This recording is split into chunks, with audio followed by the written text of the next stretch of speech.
Yes, I started the recording also. So yesterday, what did we talk about? We talked about our valuation methods. Okay, three methods we have done. First is your asset-based valuation. In that, new concept was your CIV valuation. Okay, that was very important. And as I said before, also while answering any valuation question, always what you are going to do, you are going to interpret it rather than just solving it. Okay, don't just solve it. Give whatever interpretation possible. 40% marks for practical solving and 60% marks for interpretation. Okay, next. Then after that we saw our dividend based valuation, where we are able to find out our MPS, correct, using the dividend valuation. And then the third method was your ratio based valuation. So as per ratio based valuation, value of firm is what? PAT into P ratio, correct? So what is P ratio? P ratio is MPS upon EPS. How to find MPS we have learned, how to find EPS also we have learned, correct? So now today we'll go on further and study our AFM concept of P ratio valuation. Okay, so we are continuing with our P ratio valuation. We are continuing with our P ratio valuation. Now this now we'll do in case of mergers and acquisitions. This now we'll do in case of mergers and acquisitions. Okay, so we want to find out the value of company. We want to find the value of company. Okay, so let us take an example. Prabhakar's company and Leo's company both want to merge with each other. Okay, now before merger, Prabhakar's company was also earning a PAT of, so let us say P company had a PAT of $2 million, and Leo's company, L company, also had a PAT of $2 million. Okay, not apt, it is PAT. So PAT of P company had a PAT of $2 million, and L company also had a PAT of $2 million. This was before merger. Okay, now post merger, what should be their PAT? Should their PAT be equal to 4 million? Should it be less than 4 million? Or should it be more than 4 million? What do you guys think? Post merger, their PAT should be equal to 4 million, less than 4 million, or more than 4 million. Obviously it should be more than 4 million, correct? Because otherwise there is no sense of them coming together, right? Okay, so Prabhakar and Leo both were earning PAT of 2 million. Post merger they should obviously earn more than 4 million. This concept is called as what? This concept is called as synergy. Okay, so in short, synergy is what? 2 plus 2 should be equal to what? 5. 2 plus 2 should be equal to 5, or 2 plus 2 should be more than 4. That is what we are looking for. Okay, so synergy means what? 2 plus 2 should be more than 4. Okay, now why they are earning that additional earnings? Okay, so when they merge together they should have earned $4 million. Okay, but in fact they earn more than $4 million. Okay, so that is called as your synergistic savings.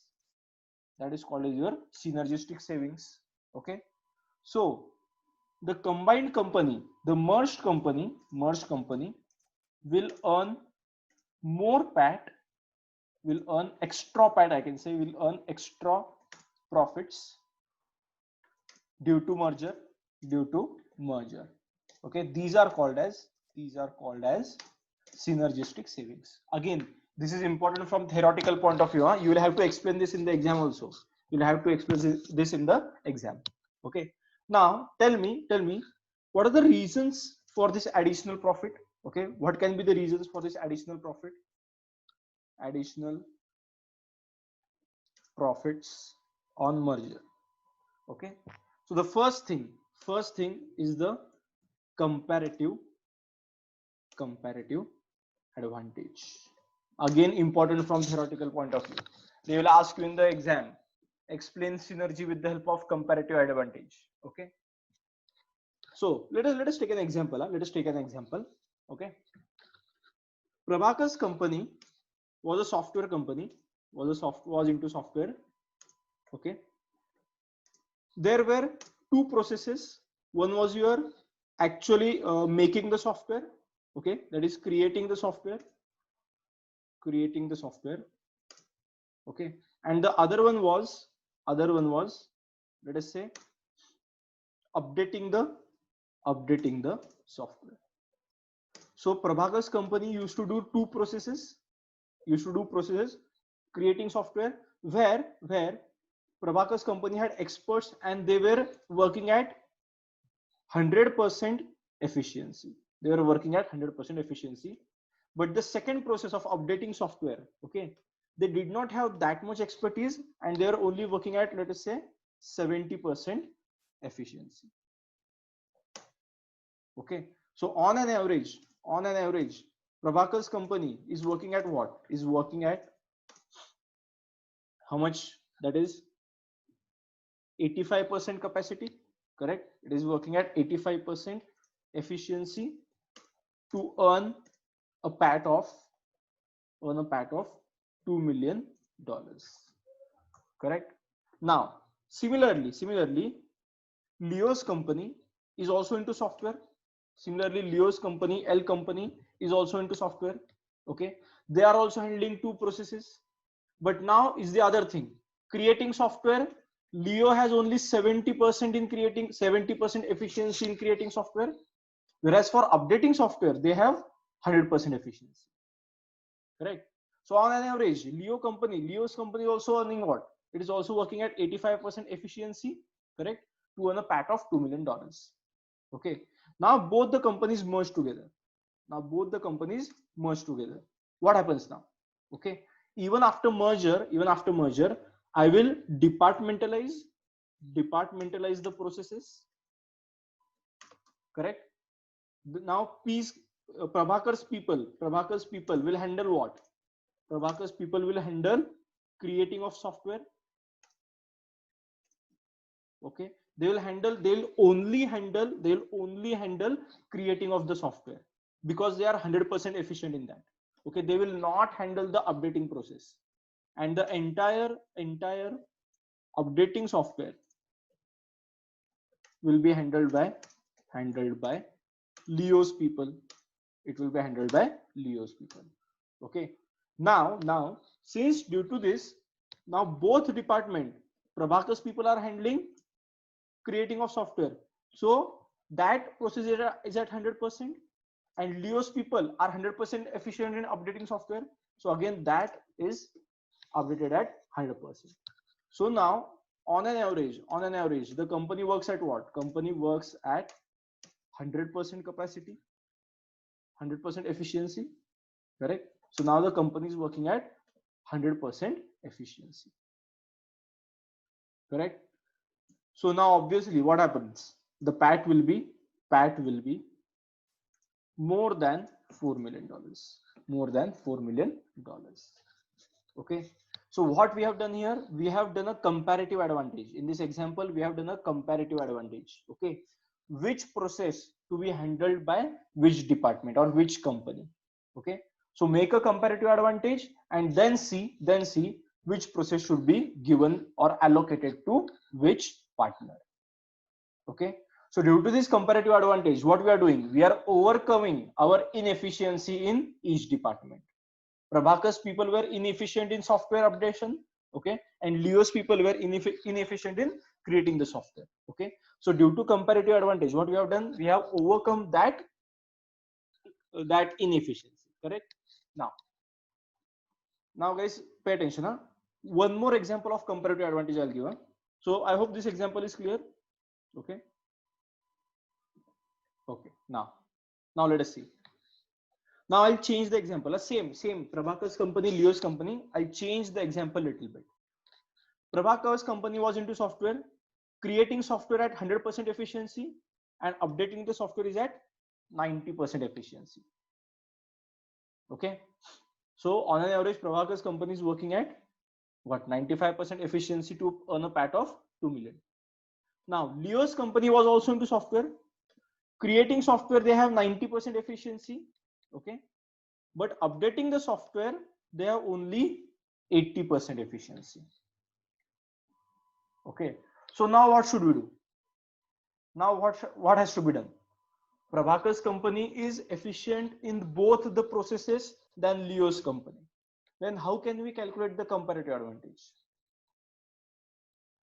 See if you understood the question. Okay, now Prabhakar's company is efficient in both the processes than Leo's company. So we cannot say Prabhakar's people should handle everything and Leo will not do anything. That is not the case. Okay. So now again here comparative advantage can still be calculated. Okay. So what I'll do? Situation one. Prabhakar's company handles all software creation, and so Leo's company handles software updation. Okay, so that is the situation one. That is the alternative one. That let Prabhakar's company handle all the software creation. Therefore, Leo's company will handle all the software updation. Now, but Prabhakar's company was more efficient in software updation than Leo's company, correct? So there will be an opportunity cost. Okay, so the doubt is, can we not train them? Okay, we can train them, but that will have additional training cost, right? Okay, and obviously there will always be this ego clashes between companies. Okay, that we are also good software company with experts in our company. Okay, so that problem might happen, correct? So there are other options, there are other ways to do it. Okay, but let us first understand how we can do it with the help of comparative advantage. Okay, so training the employees, training each other's resources, using each other's resources will be another reason for synergy. Correct? Right now I am looking at the first reason for synergy, that is comparative advantage. Okay, so now what I was saying was Prabhakar's company is more efficient than Leo's company in all the processes. So there will be an opportunity cost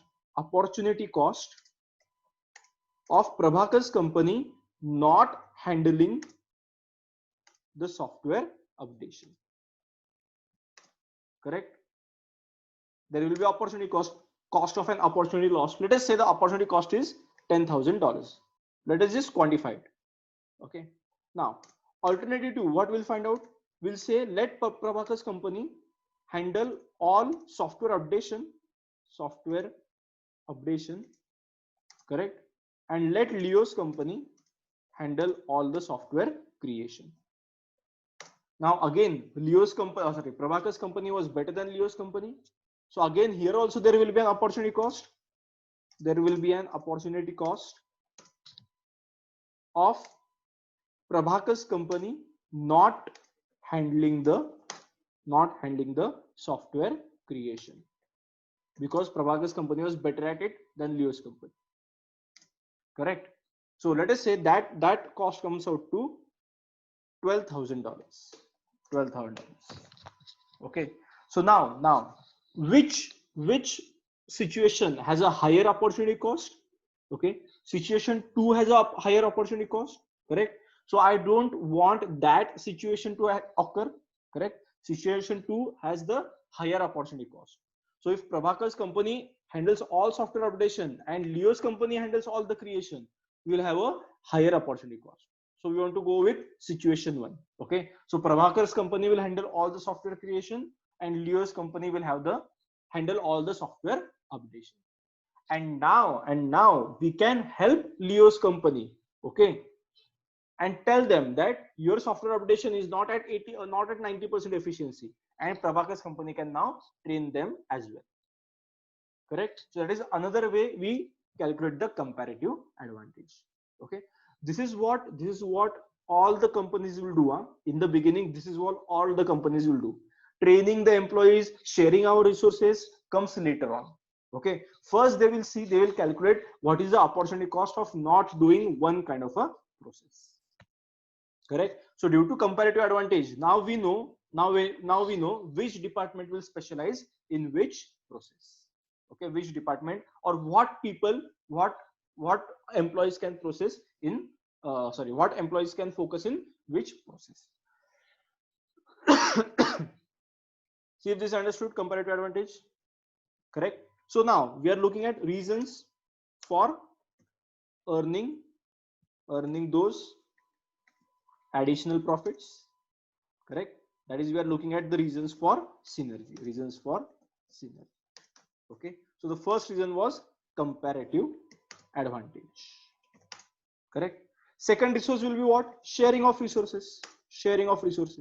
Okay, since now both of them are in the same company, they can share their resources. Correct. Then we can train each other's employees. Correct. So we'll be overcoming all our inefficiencies. If we overcome all our inefficiency, obviously my profits will start to increase. Correct. Then since both of them have merged together, they have reduced the competition and thus increased the market share. Okay, example, your Adidas and Reebok. Correct. There were three big shoe companies, Nike, Adidas and Reebok. So the market share was divided by 3. Correct, it was divided by 3. But then what happened? Adidas and Reebok, they decided to merge together, and now the market share will be only divided by 2. Correct. And then both of them, since they have merged together, they have pooled their resources. Okay, so sharing of resources is also called as pooling of resources. Okay, pooling of resources. They could be better competitor to the Nike. Correct. So reduction in the competition and thus increase in the market share. Okay, then what we can do? Use each other's intangible assets. Correct.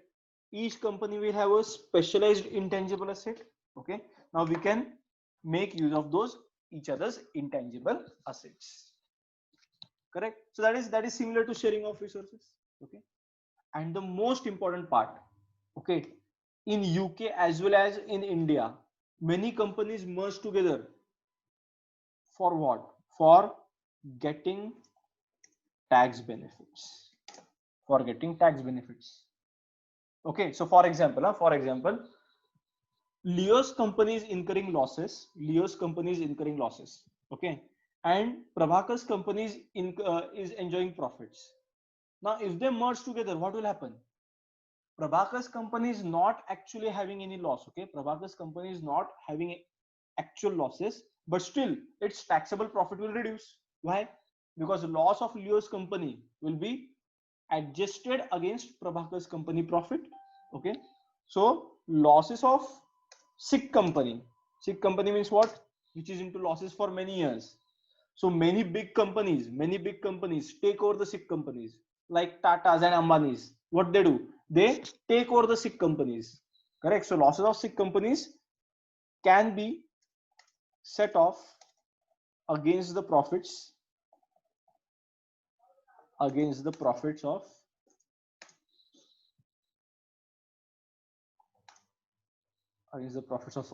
own company, and the taxable profits will start to reduce.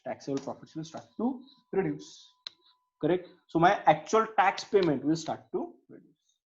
Okay, so there are n number of reasons why there can be synergy. Okay, we are just listing out some few of them.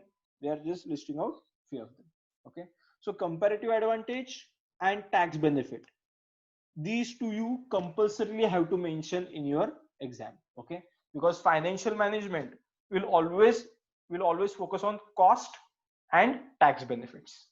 Correct. So comparative advantage and tax benefit you don't forget to mention, and others you can just use your general knowledge why there is synergy. Correct, why there is synergy, and you can write it down. Okay, so now Now tell me, what should be the value of company? What should be the formula for value of company? We are still using the P ratio.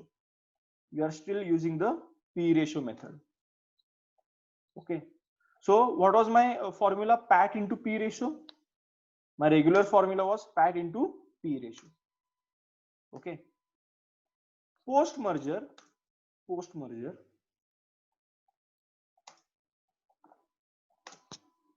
what should be the value of company as per P ratio?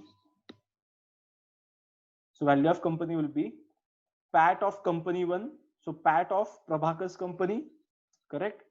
Plus PAT of Leo's company, correct? And plus 2 plus 2 should be more than 4. So what is that additional amount? Plus synergistic savings. But synergistic saving is also income for my company. So post tax synergy savings.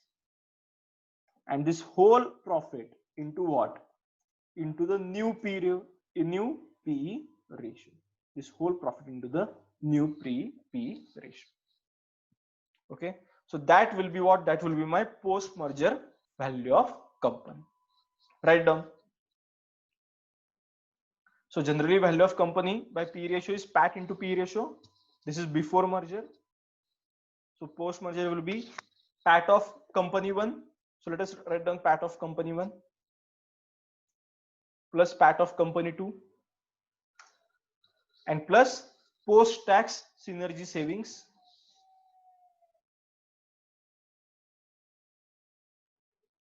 into new P ratio. Into new P ratio.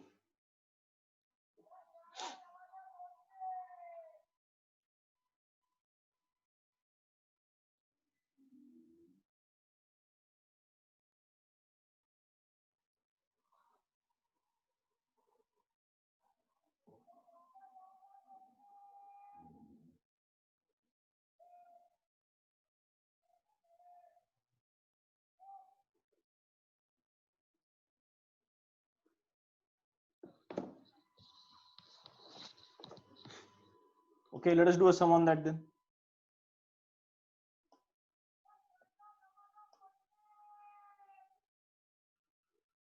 Let me just check if I have some on that somewhere.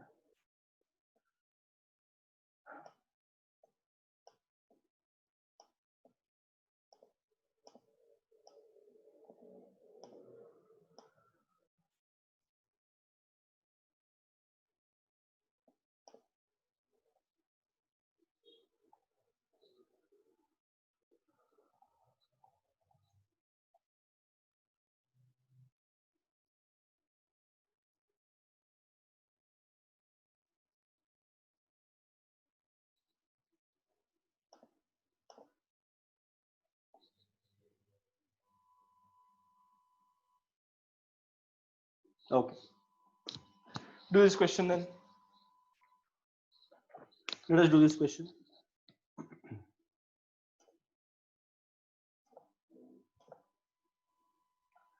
A PLC has a PAT of $450 million with MPS of $125 and EPS of $12.7.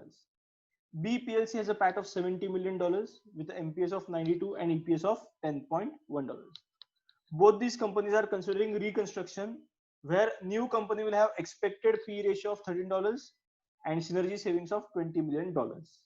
Corporate tax is 30%. Answer the following questions. Value of company A, value of company B, value of the newly formed company. What is the minimum amount company B's shareholders will accept for such merger? And what is the maximum amount company A can afford to pay for this merger? And so I'll add a 6th question also. What will be the value of merger? Okay, what will be the value of merger? Do it then. Do it quickly.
Okay, keep on posting the answers in the group chat as you solved question number 1 2 3 4 5 6.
Okay. So value of company is what? PAT into P ratio. So pre-merger we just do PAT into P ratio. PAT into P ratio. PAT they have given, even if they have not given, you know how to calculate that. So PAT is what? 450. 450 into what is the P ratio? P ratio will be MPS upon EPS. So into 125 divided by 12.7. Correct? P ratio is MPS upon EPS.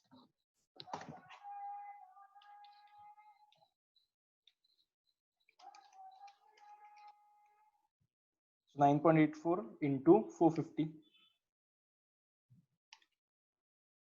4429. 4429. Correct? Value of company B is also same, PAT into P ratio. That will be,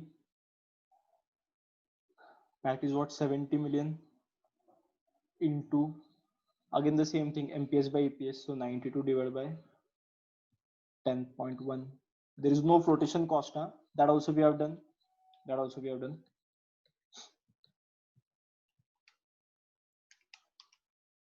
So 9.10 into 70. So 637.62. Correct. That is also correct. 637.62. Okay. Now value of newly formed company. Okay. Value of newly formed company will be what? PAT of company 1. So that will be 450. Correct. Plus PAT of company 2. That will be 70. And plus post-tax synergy benefit. I don't want just synergy benefit. I want post-tax. So plus post-tax will be what? 20 into 70% because tax is 30%. Correct. And this whole thing into new P ratio. That is also given. So new P ratio is how much? New P ratio is 13. Okay.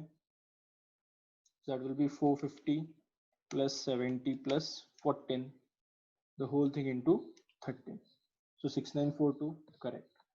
6942 will be value of newly formed company. Now, the rest questions are also easy. Rest of the questions are also easy. What is the minimum amount company B will accept for such merger? Okay. Before merger, company B was already getting 637. Before merger, company B was already getting 637. Okay. So it will not accept any amount below 637. So that's it. That's the answer. So it is a minimum amount company will accept, which it was already having, So that will remain 637 point.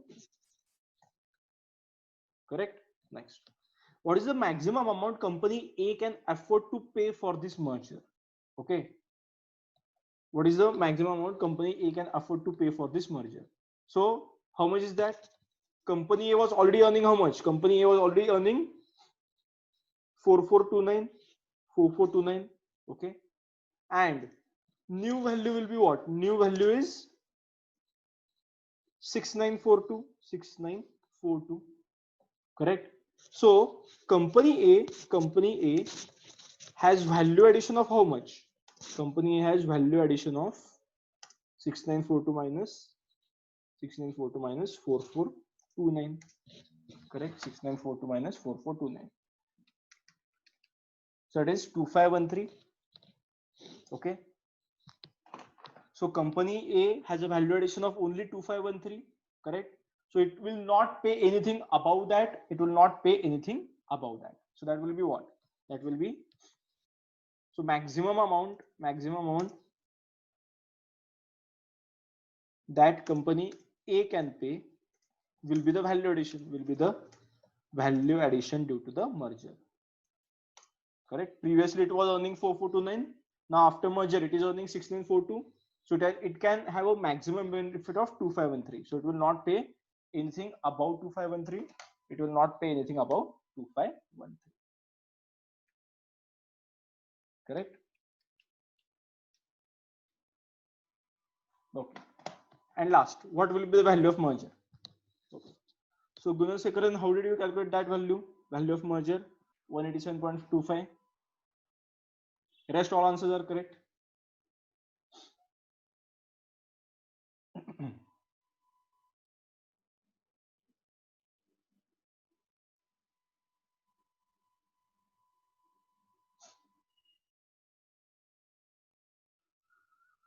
Others check your answers. See if you understood this.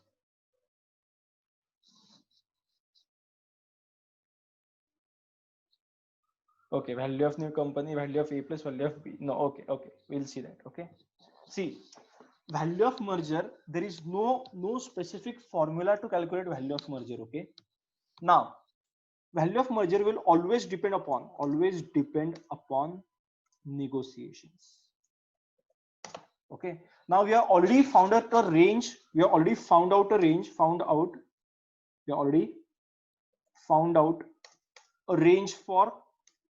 minimum value and maximum value, correct?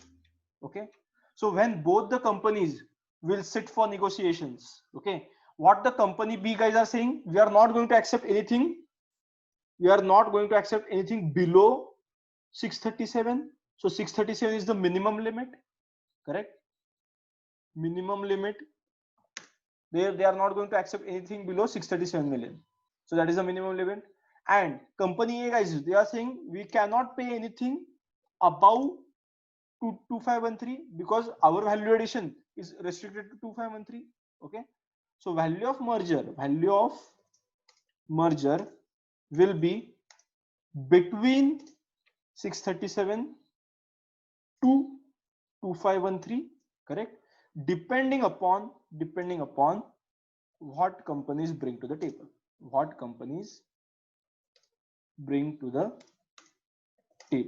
Correct? So for example, company B says we agree that we are not a very big company, okay, but we are already earning 637 and we want more than 637. Okay, but we are ready to bring in all our intangible assets which your company doesn't have. Okay, so now B company, even though it is a small company, correct, it has what? It has a good negotiating power. Okay, B also says that we are strong in the local market, okay, where your guys generally fail. So now B has a much strong hold, okay, and the value of merger will go towards 2513 rather than towards 637. Okay, so there is no specific formula where I can get a exact value of merger, correct? I can only get the lower limit of merger and I can get higher limit of merger. Okay, so my value of merger will depend upon negotiation, but I am pretty sure that it will be somewhere between 637 to 2513. Okay, depends on which company has a stronger position in the merger, correct? And that is where, as ACCAs, you guys will come into the picture. So For such merger and acquisition meeting, you guys will have to go to the meeting, huh? Because board of directors cannot convince about the financing. They can only convince about the decision making. Okay, so you as ACCAs will go to such mergers and acquisitions and you will say minimum amount is this 637. So obviously we are expecting something more than 637, but how much more and why? You will have to provide a justification to the other company that why we want, let us say we want 1500. Okay, why we want $2,000 million, correct? So you have to provide a justification for that, and obviously you cannot ask more than 2513, correct? Because that other company is not going to pay anything more than 2513. Okay, so that is what you guys will be having to decide. That will obviously come with the expertise. Okay, so might be you might get a chance to go to a valuation and merger meeting along with your boss as an intern, correct? So then you will start to realize, oh, this is how the merger and acquisition deals come into the play. Okay, yeah. So for that people do a lot of research, correct? That what company A is lacking and what as a company B, what we can provide to company A which they don't already have. Okay, so very good research, very good amount of research goes into that, correct? And again, that research you guys will have to do it as an ACCA. Okay, the directors will just guide you that we know certain things like this, we have heard rumors like this. Okay, so you guys will have to go do all that research and come with a report. Okay, based on that report, that valuation deal is going to be done. Okay, it is very interesting, it is very interesting. If by any chance if you get to go to any valuation merger meetings, you will start to get that knowledge. Okay, so in exam you will write this value of merger will be between a certain range depending upon what companies are bringing to the table. Whichever company has a higher stronghold, okay, valuation will go on to the other side. Okay, so if a company is stronger, then it will be somewhere near 637 million. But if B company is stronger, it will be somewhere near 2513 million. If both are having the same position, then it will be somewhere in the middle. It will be somewhere in the middle, correct? So around 1500 million. It will be somewhere around 1500 million. Okay, done. Again see, in this type of question, practical is very easy to solve. Even if you don't know the PAT, even if you don't know the MPS, even if you don't know the EPS, we have done that yesterday, correct? That is not a big deal. Okay, so interpretation will carry more marks. Okay, interpretation will carry more marks. Done. So that is your what? That is your P ratio valuation. That is your P ratio valuation. Now let us go on to do the next part. So the fourth method, that is the most important method now. Free cash flow method. So this will be expected for your 20 marks question. Okay, those other will be just for theoretical, huh? They will be just for your theoretical purpose. So now let us focus on the main part of valuation, free cash flow method. Very important. So now let us take an example, huh? Free cash flow method will not be used in normal cases, like manufacturing company. Okay, so in case of a manufacturing company, I will use asset based valuation. I'll use asset based valuation. Why? Because the cash flows are dependent on operation of the assets. Okay, I can say they are totally dependent. They are totally dependent or majoritarily dependent on the operations of cash flows, operations of the assets. Okay, but let us take an example of free cash flow method, where free cash flow method is going to be used. Okay, so your college, GRD, correct? So GRD is what? GRD is having building worth, I don't know, I'm just taking a random figure, building worth $2 million, correct? Then your furniture, classes, everything. Okay, so that furniture, so benches, projector, computers. Okay, so furniture worth, let us say $1.2 million. Okay, now Now tell me, if ISDC, my company, wants to acquire your college, wants to acquire GRD. This is just a hypothetical example. Huh? We are not going to acquire your college. So ISDC wants to acquire GRD. What will happen? Should we pay you based on your building and furniture? Will it make sense? Is your college revenue depending upon operation of building and furniture?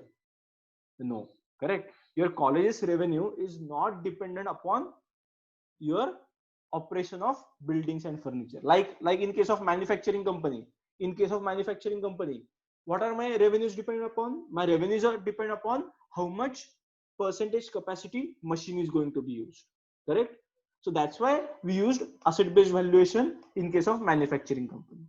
Okay, but in your college case, my cash inflows, my revenues, my sales are not dependent upon operating of assets. Okay, those are dependent upon what? Those are dependent upon the free cash flows, correct? Those are dependent upon free cash flows. Example, what ISDC will be interested to know?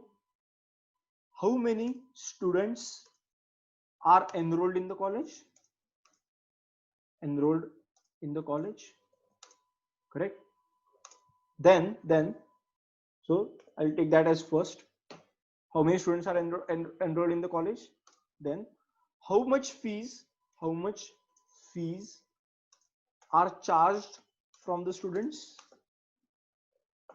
Okay, and importantly, how many years these students are going to be in college on certainty, with certainty. Okay, with certainty.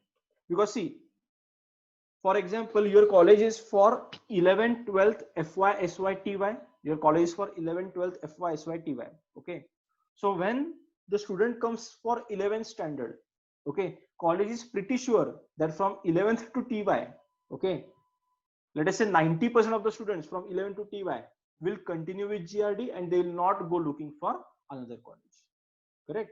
So that is what ISDC will be interested to know. ISDC is not concerned about the valuation of the assets. Fair enough? Okay. ISDC does not care what is the value of it. It does care what is the value of the asset, but it will not base the valuation on the concept of assets. It will rather base its valuation on free cash flows. Correct? Now guys, pay attention. Huh? Here comes the important part. So free cash flows. There are two types of free cash flows. Till here, guys, pay attention. Huh? Till here, we are certain that how much fees can be collected in the future. Okay, but ISDC will also be interested to know what happens after you guys, okay, your batch passes out the TY. Okay, will new batch have the same number of students? Will the number of students increase? Will the number of students decrease? Okay, so after certain number of years, okay, so with certainty means what? It is till the planning horizon of the college, till the planning horizon. Okay, so you, all of you, Purnima, Gunashekaran, Janisha, Joanna, correct, Prabhakar, then Leo, all of you have registered to the college in 11th standard. Okay, so college can say, since they are registered for 11th standard, planning horizon is 5 years. How come 5 years? 11th 12th FY SY TY. So for 5 years we are certain that these students will remain in the college. So planning horizon is 5 years. But ISDC will say, what about after these students pass out, and what happens with the new batch? Will your new batches after 5 years, will your new batches have the same number of students? So that will be a questionable remark. Okay, so ISDC also wants to know what happens beyond planning horizon, because we are going to overtake your college, correct? We are going to acquire your college. We are not just concerned about 5 years, we are concerned till perpetuity. So what happens beyond planning horizon? Okay, that is how much will be the cash flows, even after certain period. That also ISDC wants to know. Correct? So now, when we calculate value of company, for us, value of company is not dependent upon assets. Okay. So for us, value of company will be what? And now guys, pay attention. I am not saying cash flows. Cash flows means CFAT. Here I am going to use the term free cash flows. So value of company will be free cash flows till planning horizon. Okay. Plus add free cash flows. I'll explain what is free cash flow. I'll explain. Free cash flows beyond planning horizon. Beyond planning horizon. Correct. And add. So here we have considered all our long-term investments. All our long-term investments we have considered. So add short-term investments. Correct. That will be give me what? That will give me my value of the company. Okay. How to calculate that free cash flow? I'll explain. How to calculate beyond planning horizon? That also I'll explain. Okay. And short-term investment is easy. Short-term investment you don't need to worry about it. Okay. So write down. Value of company equal to free cash flow till planning horizon. Planning horizon means certain period.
Okay, let us start. So I'll just open up an Excel sheet that will be easier to understand. Okay. Now guys, pay attention. Now this is again important. Since we are talking about cash flows till planning horizon. So can I say these cash flows are in future value? Correct. Here also cash flows beyond planning horizon. Here also it is in future value. So value of company should be what? Should be present value of free cash flows till planning horizon. Correct. Add present value of free cash flows beyond planning horizon and add short-term investments are already at present value. Okay. So don't need to calculate present value. So value of company should be not just free cash flow. It should be present value of free cash flows till planning horizon. Correct. Why? Because cash flows are in future terms. Present value of free cash flows beyond planning horizon and add short-term investment.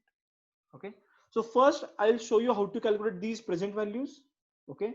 And then let us go on discussing what is the exact meaning of free cash flows. What is the exact meaning of free cash flows? We'll discuss that later on. Okay. Just add the PV terms, add these PV terms, present value. Okay. So now let us take an example. So I'm already giving you free cash flow.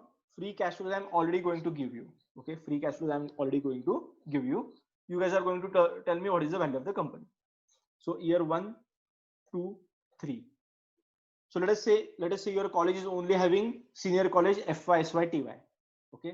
So your college does not have 11th and 12th. Okay. So FY, SY, TY for 3 years college is certain. For 3 years college is certain. What can be the cash inflows? And college says we are expecting to run at least for 10 years. Okay. Oops, that is 4th October it had come. So college is saying we are at least expecting to run till the next 10 years, the total 10 years. So 4 to 10 years will be beyond planning horizon. 4 to 10 years will be beyond planning horizon. Correct? So now free cash flows given is college says free cash flows are 20 million. Okay. 25 million, 30 million. Okay. And from 4 to 10 years, it is going to be 35 million. Okay, it is going to be 35 million from year 4 to 10. This is what they are expecting. This is what they are expecting. Okay, now discounting factor. Obviously, if you want to calculate your present value, you need a discounting factor. Discounting factor is at 10%. Discounting factor is at 10%. So that will give me what? That will give me PV of free cash flows. Okay, this amount will be what? Up to planning horizon. This amount will be up to planning horizon, and this amount will be beyond planning horizon. Correct? So now what I'm going to do? Discounting factor at 10%. So I already know that will be what? 1 divided by 1.1 raised to 1. Or you can directly take it from your PV table. So 0.9091, 0.826, 0.7513. So this PV we can already calculate, and PV of free cash flow till planning horizon will be what? 20 million into 0.9091. Oops, this I have taken.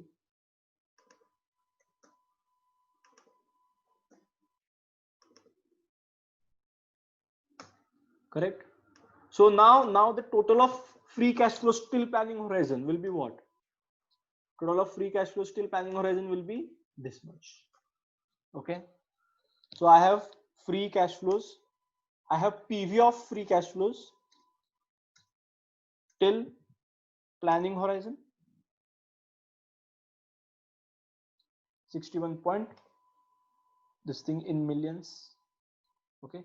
Now I also want PV of free cash flows beyond planning horizon.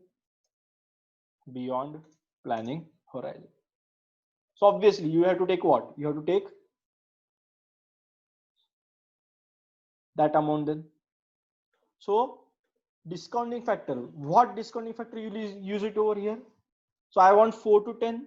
So when you have n number of years, what do you take? You take annuity factor, correct? So here you will take what? Annuity factor at 10% for 10 years. Correct. But guys, pay attention. This will give me 1 to 10. This will give me 1 to 10. Do I want 1 to 10? If I take annuity factor at 10% for 10 years, it will give me 1 to 10, right? Correct. So I want 4 to 10. So I want to take away these first 3 years. Now do not deduct annuity factor from 1 to 3. Okay. Annuity does not depend on the concept of addition and deletion. It depends on the concept of multiplication and division. Okay. It is not an arithmetic progression. Okay. It is always a geometric progression. 1 divided by 1 plus r. 1 divided by 1 plus r raised to 2. 1 divided by 1 plus r raised to 3. 1 divided by 1 plus r raised to 4. Correct. So it is not plus plus plus plus plus. It is multiply multiply multiply multiply. Correct. So if you want to take away the first 3 years, what will do? Into discounting factor of third year. Correct. Because if you multiply discounting factor of third year, you are nullifying the first 3 years. Because how was the third year? 1 divided by 1 plus r into 1 divided by 1 plus r into 1 divided by 1 plus r. So third year's discounting factor is already taken into consideration all these 3 years. Correct. So if you multiply by discounting factor of third year, you'll get what? You'll get 4 to 10. Okay. Do not subtract annuity factor of 10% minus annuity factor of 1 to 3 years. Okay. Subtraction does not work in case of annuity factors. So annuity factor at 10% for 10 years. How much is this amount? Annuity factor, just see in your annuity table that I have provided before. Annuity factor table I have done before. Just see in that.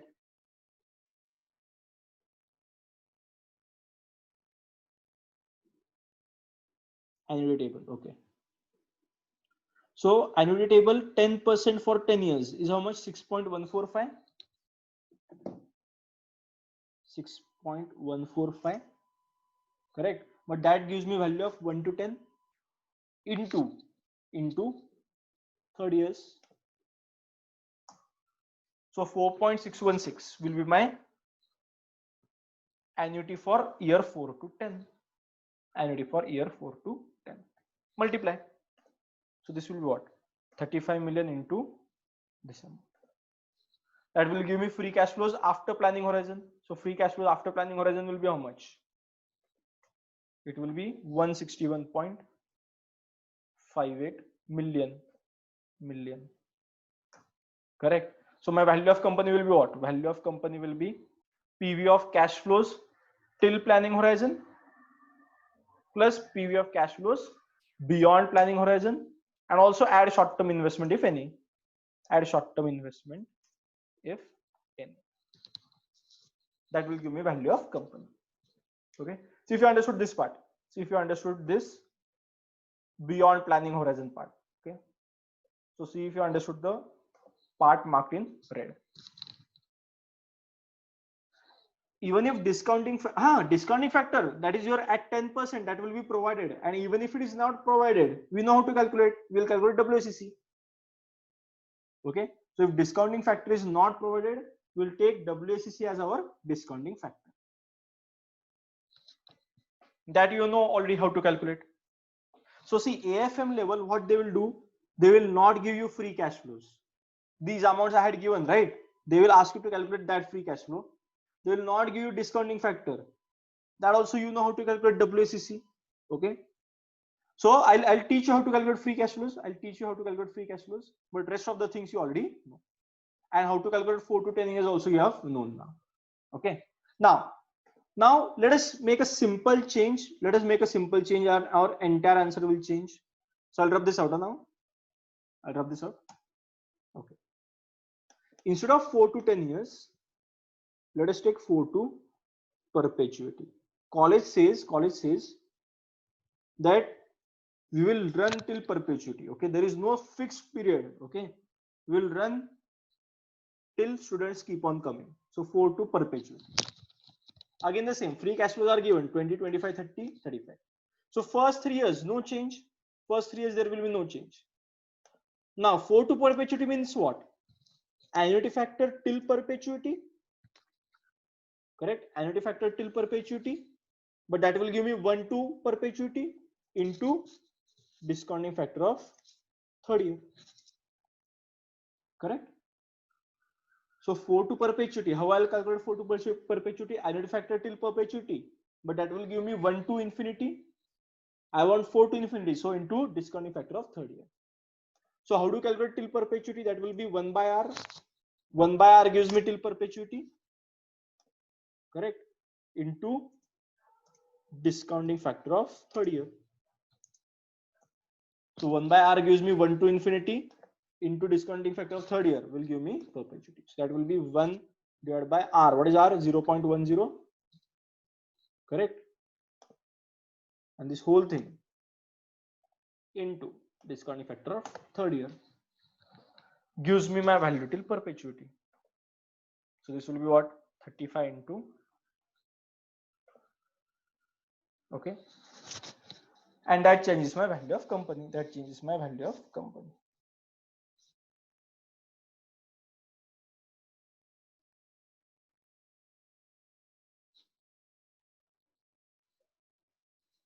Okay. Next.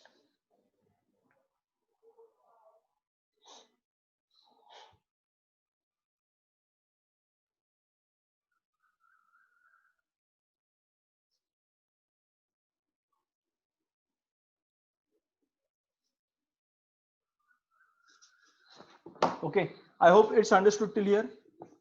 Now comes the important part. Now let us do the AFM level part. Okay. See, in reality, I cannot say this 35 million will be constant. Correct? Because see, year 1, 2, 3 sales are growing, free cash flows are growing. So I cannot say 4 to perpetuity, they will remain 35 million per annum, correct? So they will say 4 to perpetuity with inflation of 0.1%. Okay, so now the problem will say,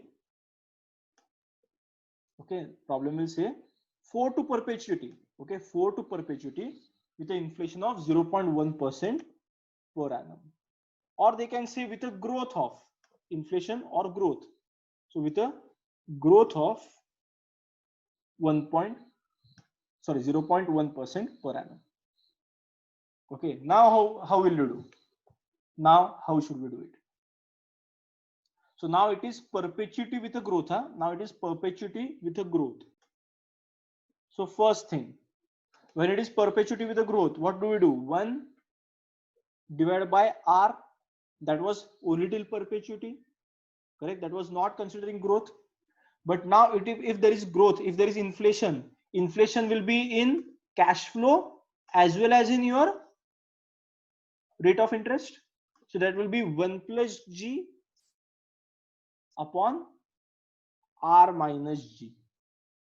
See, let me explain this. It will not be 1 upon R minus G. It will not be 1 upon R minus G, because we have to inflate in 35 also, correct?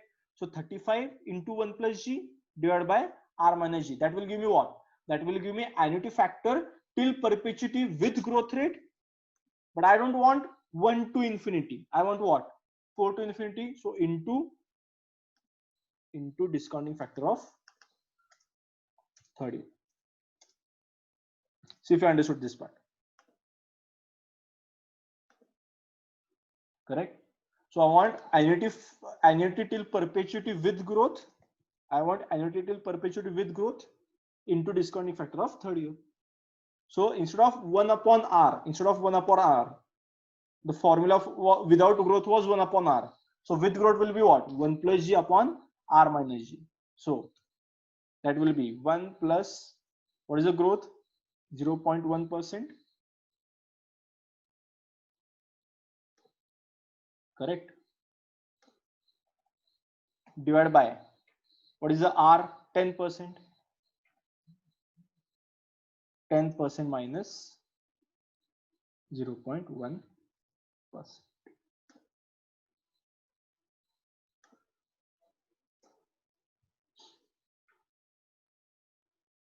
See if this is clear. And now this will be what? This will be this amount into, that's it. And your value of company will increase even further.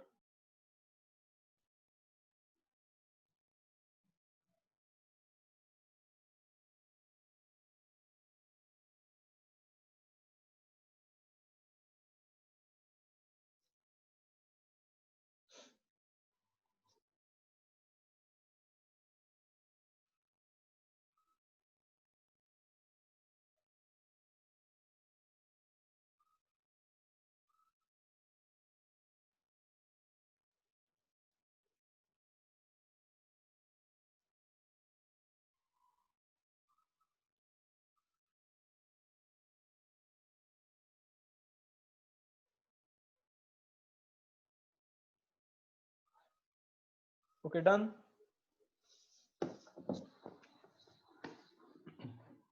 Next.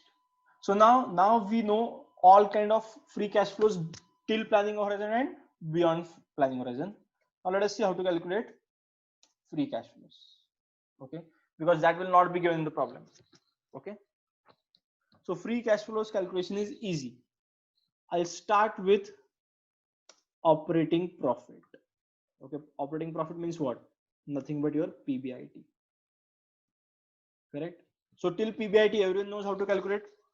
Okay, sales minus variable cost, contribution minus fixed cost, PBDIT minus depreciation, PBIT.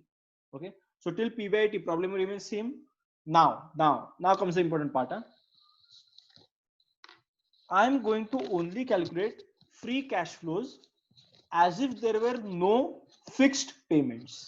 Okay, as if there were no fixed payments. So I'll not deduct interest. I'll directly deduct tax. Even if debt is there, I'll not deduct interest over here. I'll do it later on. That is like APV calculation. I'll do it. APV is what? NPV plus tax on interest on debenture, right? Same logic I'll apply it over here. Value of company will be what? Free cash flows. Okay, so free cash flows does not consider interest part. Okay, free cash flows. It is free cash flows means what? It is free of debt payments, free of fixed commitments. That's why free cash flows. Okay, free of fixed commitments. Okay, so operating profit PBIT less tax will give me what? Will give me NOPAT, net operating profit after tax. Will give me NOPAT. Add back depreciation. Okay, will give me cash flows. Will give me cash flows. Okay, now guys, pay attention. Huh? Now comes the important part. These cash flows will be adjusted. The doubt is tax is also a fixed commitment. See, tax is not a fixed commitment. Okay, tax always depends upon what? Always depends upon your income. Okay, income reduces, tax reduces. Income is zero, tax is zero. But if income reduces, does my interest payment reduce?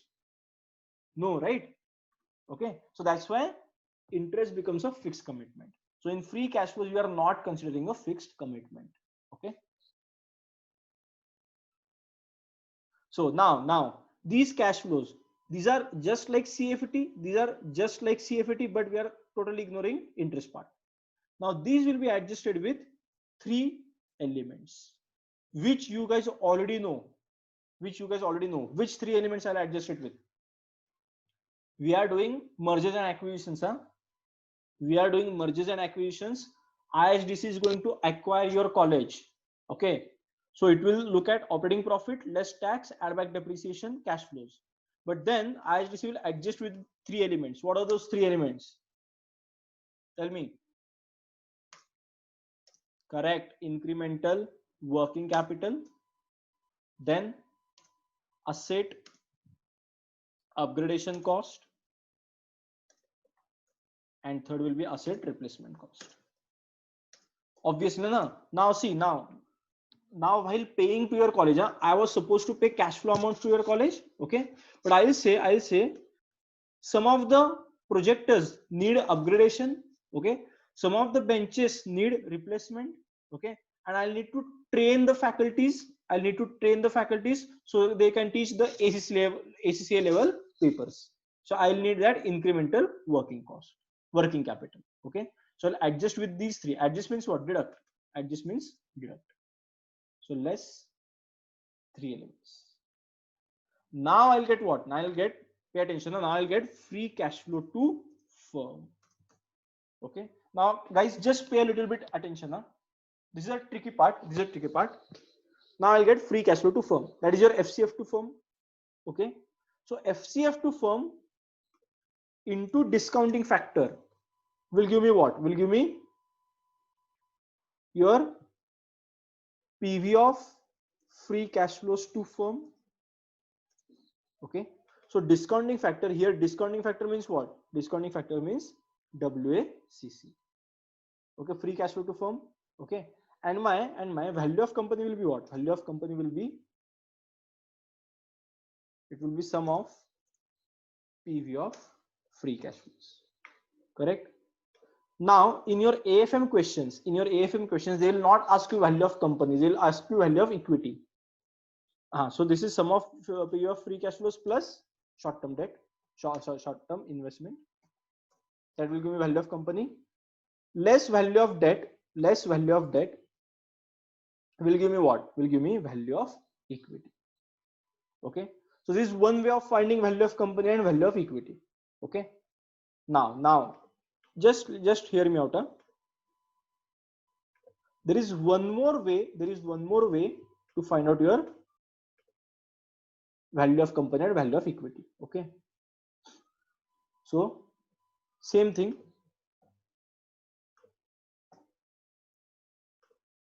free cash flow into discounting factor using WACC gives me PV of free cash flow to firm, and from that what we'll do, value of company less value of debt, we'll get value of equity. That is one way to do it. Now otherwise see what I'm going to do. Free cash flow to firm I'll get same with the same logic. Alternative, I write the alternative method over here. Okay, I'm going to write the alternative method over here. Calculating value of equity. How do you calculate value of equity alternatively? Okay, so free cash flow to firm I'll get now less interest payments, interest net of tax, less interest net of tax. I can get what? Free cash flow to equity. Okay, and into discounting factor. Here discounting factor, instead of WSC I can directly take KE because equity can be multiplied by KE. Okay, and I can directly get value of equity. I'll get PV of free cash flows to equity, and I can directly get value of equity will be what? Equal to sum of PV of free cash flow to equity. Okay, see if you understood these two methods. So if value of in your AFM paper, they will never ask you value of company. Yeah? They are never going to ask you value of company. They are always going to ask you value of equity. Okay, so value of equity can be done with one formula is what? Obviously here also this will be plus short-term investment, correct? So value of equity first way to do it is what? Through value of debt. So if value of debt is given in the problem, what I'll do, I just calculate value of company first. From value of company, deduct value of debt, you'll get value of equity.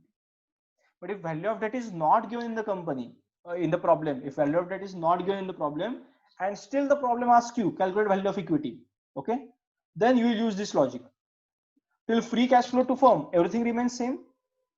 Now don't multiply this by discounting factor. Instead of that, calculate free cash flow to equity. How will you calculate free cash flow to equity? Less interest net of tax. Don't just do less interest, because interest is also getting the benefit of taxation. Okay, so less interest net of tax, therefore we'll get free cash flow to equity into, now don't do into WACC because we are only calculating equity, so into directly K will give me what? PV of free cash flow to equity beyond planning horizon as well as till planning horizon. So value of equity will be sum of all of these plus short-term investments. Okay, write this down. Write both methods. Write both the methods. It is not like that you can use any method. It is not like that. It depends which method you will use. It will depend upon the problem. If the problem has given value of debt, use the first method. If the problem has not given value of debt, use the second.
Okay.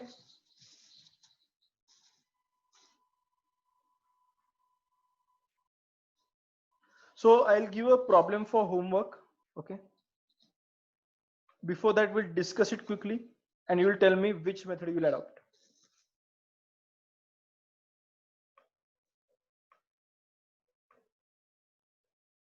Now guys, pay attention. Huh? Everything else will remain same as NPV. So inflation is there. Inflation is there. You'll inflate each year's figures. Okay. Look at this problem. A company is preparing a free cash flow forecast in order to calculate the value of equity. Like I said, they will never ask you value of company. They'll always ask you value of equity. Following information is available. Sales, they are also given inflation. Okay. So each year sales will get inflated. Operating profit is 10% of inflation, 10% of sales for first 2 years and 12% thereafter. Correct. Depreciation they are given, replacement asset they are given, incremental asset investment they are given. Okay. Tax will be charged at 30%, WACC is 15%. Market value of short-term investment. Market value means what? Present value is 4 million and market value of debt is 48 million. So value of debt is given, value of debt is given. Calculate value of equity and value of firm. Correct. You'll use the first method. You'll use the first method. Correct. You can directly do it using the first method. Okay. So this problem I'll give it for homework. I'll send on the group. I want you guys to try it. Huh? And should I give one more problem as well from the other method, or should we do it tomorrow together in the class?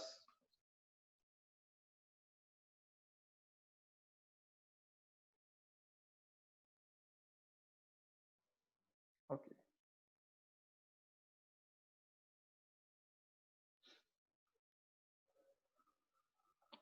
Just take care about the inflation. Huh?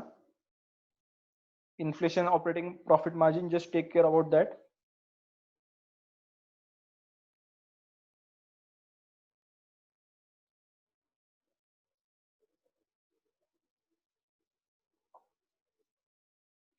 So you guys try to solve this and we'll check it tomorrow. And one more exam kit problem, we'll do it tomorrow. Okay. This is a simple level problem. Huh? This is a simple level problem. Exam kit problem we'll do tomorrow. Okay. So tomorrow we'll be finishing off with our valuation. Okay. And how many years? They are saying growth is expected to be 8% in year 1, falling by 2% per annum until sales level out in year 5. Okay. So year 1 to 4 will be till planning horizon. Year 1 to 4 will be till planning horizon. And 5 to infinity will remain constant, right? 5 to infinity will remain constant. So that is without growth rate. 5 to infinity. So that is 5 to perpetuity without growth rate. Okay. Yeah.